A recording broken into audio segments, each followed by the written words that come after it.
hit record, put it in your pocket, leave it alone. This is not, you're not gonna do that with this. It's bigger, it's bulky, it's heavy. Okay, this, check, 1, 2. Check, 1, 2. Okay, looks like we're recording there. And holy hair. Oh, my hair. All right, let's pull the whole thing back. I'm getting all the grays. All the gray hairs are starting to poke out. If I zoomed in the lens, you would see all the grays. Hello, Brian Miller here, author, speaker, magician, audio nerd, podcaster. And this is the first video that I'm filming for my YouTube channel in my new studio. And you can't see almost any of it because I'm using like an 85mm lens and sitting just on this one couch. Now you probably remember this blue couch from the old place. You probably remember this purple paint from the old studio. Those used to be 2 different rooms. I'm in a much, much bigger room now in our new house, but more on the new house and the new studio once it's all actually set up. In the meantime, I moved enough boxes out of the way to actually make a video, so hopefully this works for you.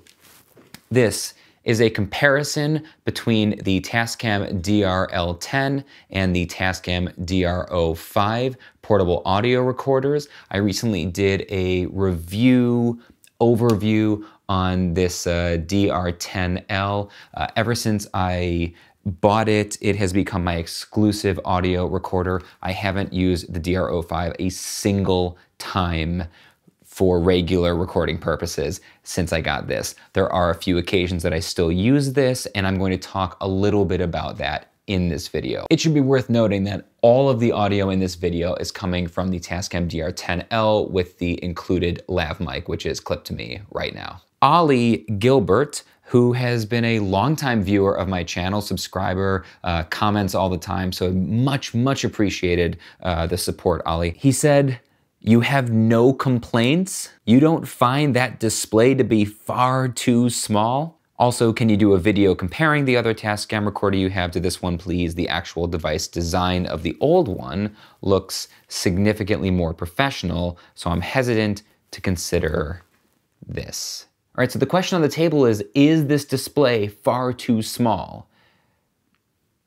No. It's not. And listen, I don't have good eyes. I have some pretty strong glasses. I am nearsighted, but when it comes to small text, generally that is actually a big problem for me. This display is not too small. You can clearly see everything you need to, even though it's a tiny little display. It shows you the input gain of the microphone very clearly. I can see where it's pegging, make sure that I'm not clipping. I can see that it's recording. I can see the time, how long it's been recording, and the battery level all on the same screen very clearly while I'm recording. So if it wasn't in my pocket and it was just sitting on the table in front of me, like I do when I'm recording my podcast, I would be able to see everything I need. This is a perfect solution for YouTube video creators who fall into a number of categories. One, they're filming like I am right now. My camera is 8 feet away from me, and even though I've got the Meadow VXR10 attached to it, which is what I use for vlogging, if you have the Rode Video Micro, same idea, just as good quality, slightly different tones. We've talked about that in a million videos before. This is too far away. It doesn't matter if you have an external, even if you had a $800 external microphone attached to it. 8 feet away, it's too far. It's never going to pick me up from there. So you have a couple of options. You can use a boom mic, which I've described in previous videos, where you have a stand and there's a boom mic and it's hanging straight here, right out of frame. You could be running a line all the way back across the room into the camera, or you could be recording it into a separate digital recorder, which is how I've showed you it before with the DR05. In that situation, this is a terrific solution. It's not wireless, so it's not going directly into the camera itself. You do have to sync this in post, but this thing is tiny. It is super lightweight, which means it can just go in your pocket, or it can clip onto your belt, or it can sit on a table because of how tight this shot is. I did just have it sitting on my lap. I was actually just holding it and you couldn't see it in this situation. So the convenience factor alone makes this super useful for YouTube creators. But of course, the question is it more or less professional than the DR05? Now, you know I love this thing. I've made a million videos about it, and I've used it as an example. We are used to the idea that technology is more expensive, more professional when they take it and they put it into a tiny little package, right? You take a super complicated technology and you build it into a tiny little package, it tends to be higher end. You tend to pay less money for big, bulky things and more money for tiny little compact things. And I think that's generally understood and generally accepted. And so this little package, if you're going to do an interview and you just stick this mic on your subject and you give them this and you clip it to their belt, or you tell them to put it in their pocket or put it inside their jacket pocket, they don't even feel like they're wearing anything. It's so light. Meanwhile, this they would feel. This is bulky, and if anything, they're both made of plastic. Neither of these are made of metal, but this is obviously bigger, which means it's made of more plastic. If anything, this feels cheaper because it's bigger and has more plastic. But it begs the question, when would you use this versus the DR10L? There's really only two situations that I've been using the DR05 since I got a pair of DR10Ls. Now, again, I bought them specifically to run my podcast. One New Person, Chance Encounters, Lasting Impact. I'll link it in the description. I'll talk about the podcast again at the end of this video. Sometimes I do live interviews for the podcast. Sometimes I do call-in interviews. I prefer live interviews when I can actually do it, but that's not always possible. In the situations where I'm doing a live interview, I have one of these on me, one of these on them. That's the main audio. But just in case, I take the DR05, I put it on the Manfrotto mini tripod, and I set it up right in between us. Say my subject is sitting here right in front of me and I'm here. I put it on stereo mode. It's sitting on the table in front of us, and it's now recording stereo, right and left. And what I do is, if I ever needed a safety track, say one of these microphones went dead, or the battery died, or it got corrupted, or something happened, then I can go take the stereo file from this and split it left and right from the stereo track into two separate mono tracks. The left one would mostly be my voice, the right one would mostly be their voice. And then I have, on just one occasion, used it when I was giving a live speech where I was going through their system, the conference center, and so I wanted to record the direct audio for my video, and I took a 1/4 inch out of the mixing board into an 1/8 inch here and recorded my audio that way. You can do everything right and fail. You can do everything wrong and succeed in spite of it. Life is funny like that. So don't waste your energy trying to avoid failure. Failure is not the opposite of success. Technically, could I have done that into this thing? Yeah, of course I could have. But since I always have both on me, this makes a little bit more sense for that situation, mostly because you have complete manual input gain control on the DR05.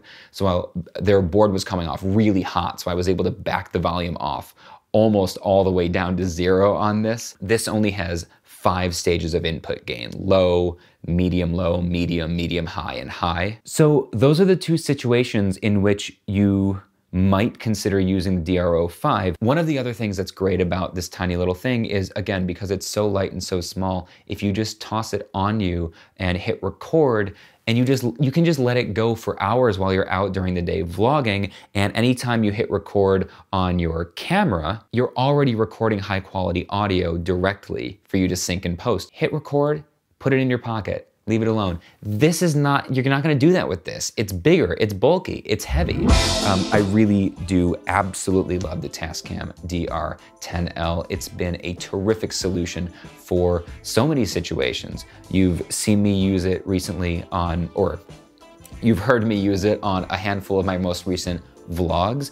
This room has contractors starting tomorrow, making books available for sale after the presentation tomorrow morning. Catching dinner, hopefully, with the conference committee for tomorrow, the students on the committee. Almost all of the audio in there was recorded through this and being synced up in post, which means I was able to stop bringing my big M6 around with the, mic and the huge Gorilla Pod.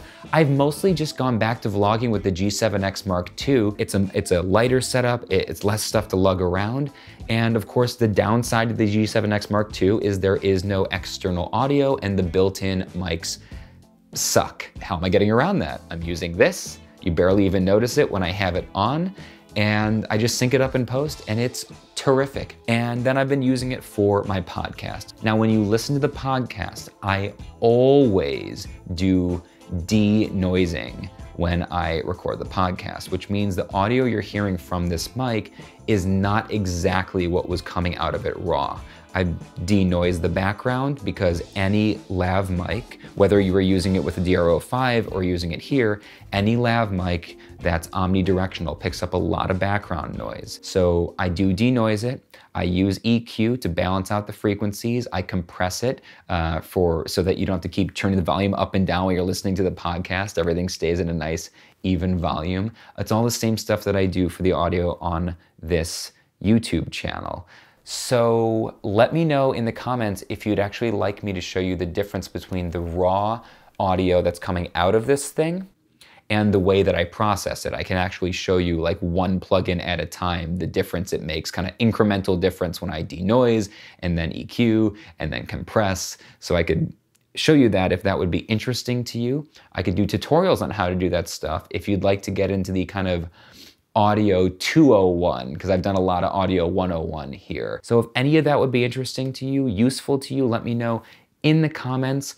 I really hope you go check out my podcast, One New Person. It is a tonal companion to my book, 3 New People. The podcast is every other week, it's bi-weekly, and it's interview-based, where I bring on guests whose work I admire to talk about a chance encounter with lasting impact. It's really enjoyable. I've got some really big guests coming up.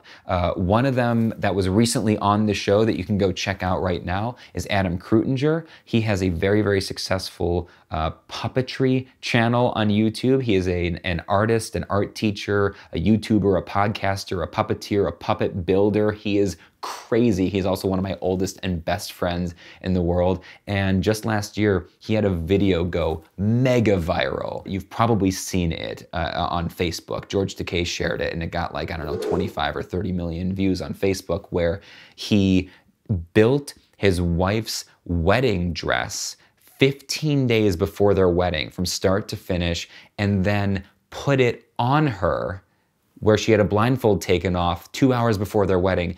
The first time she ever saw the dress was on her in a mirror 2 hours before their wedding. She never saw it being built at all. And so he made this video, over the process to show her the process, and she was never seeing it.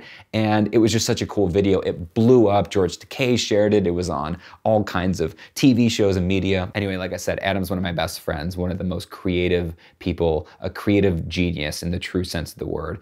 And you should definitely listen to his episode in which we discussed artistry, the mindset of being an artist and a creator, the value of finding a thought partner, all these great things. So the edited version is on onenewperson.com. So this was like a Henson quality puppet that I'm seeing in front of my face. I'm holding it in my hands. I just looked at this. Didn't do any puppetry at the time. I looked at this puppet and I was like, oh my gosh. Like, this is a piece of art. But if you sign up for the One New Person email list, you will get access to the uncut, unedited conversation, which is twice as long with Adam. Oh God, you have to cut like that first 15 minutes. I don't know what the hell I said. I was just like saying the most bizarre things about being in elementary school. Why did I do that? It seemed like such a good idea the night before. I'm like, yeah, I'm gonna start here. It's gonna be epic. Wow. You're like sitting there. I think I saw it in your face a little bit, and you're like, this is not going how I planned. Really appreciate your support all these years. My name is Brian Miller, and always remember that our world is a shared experience. Thanks so much. Have a great day.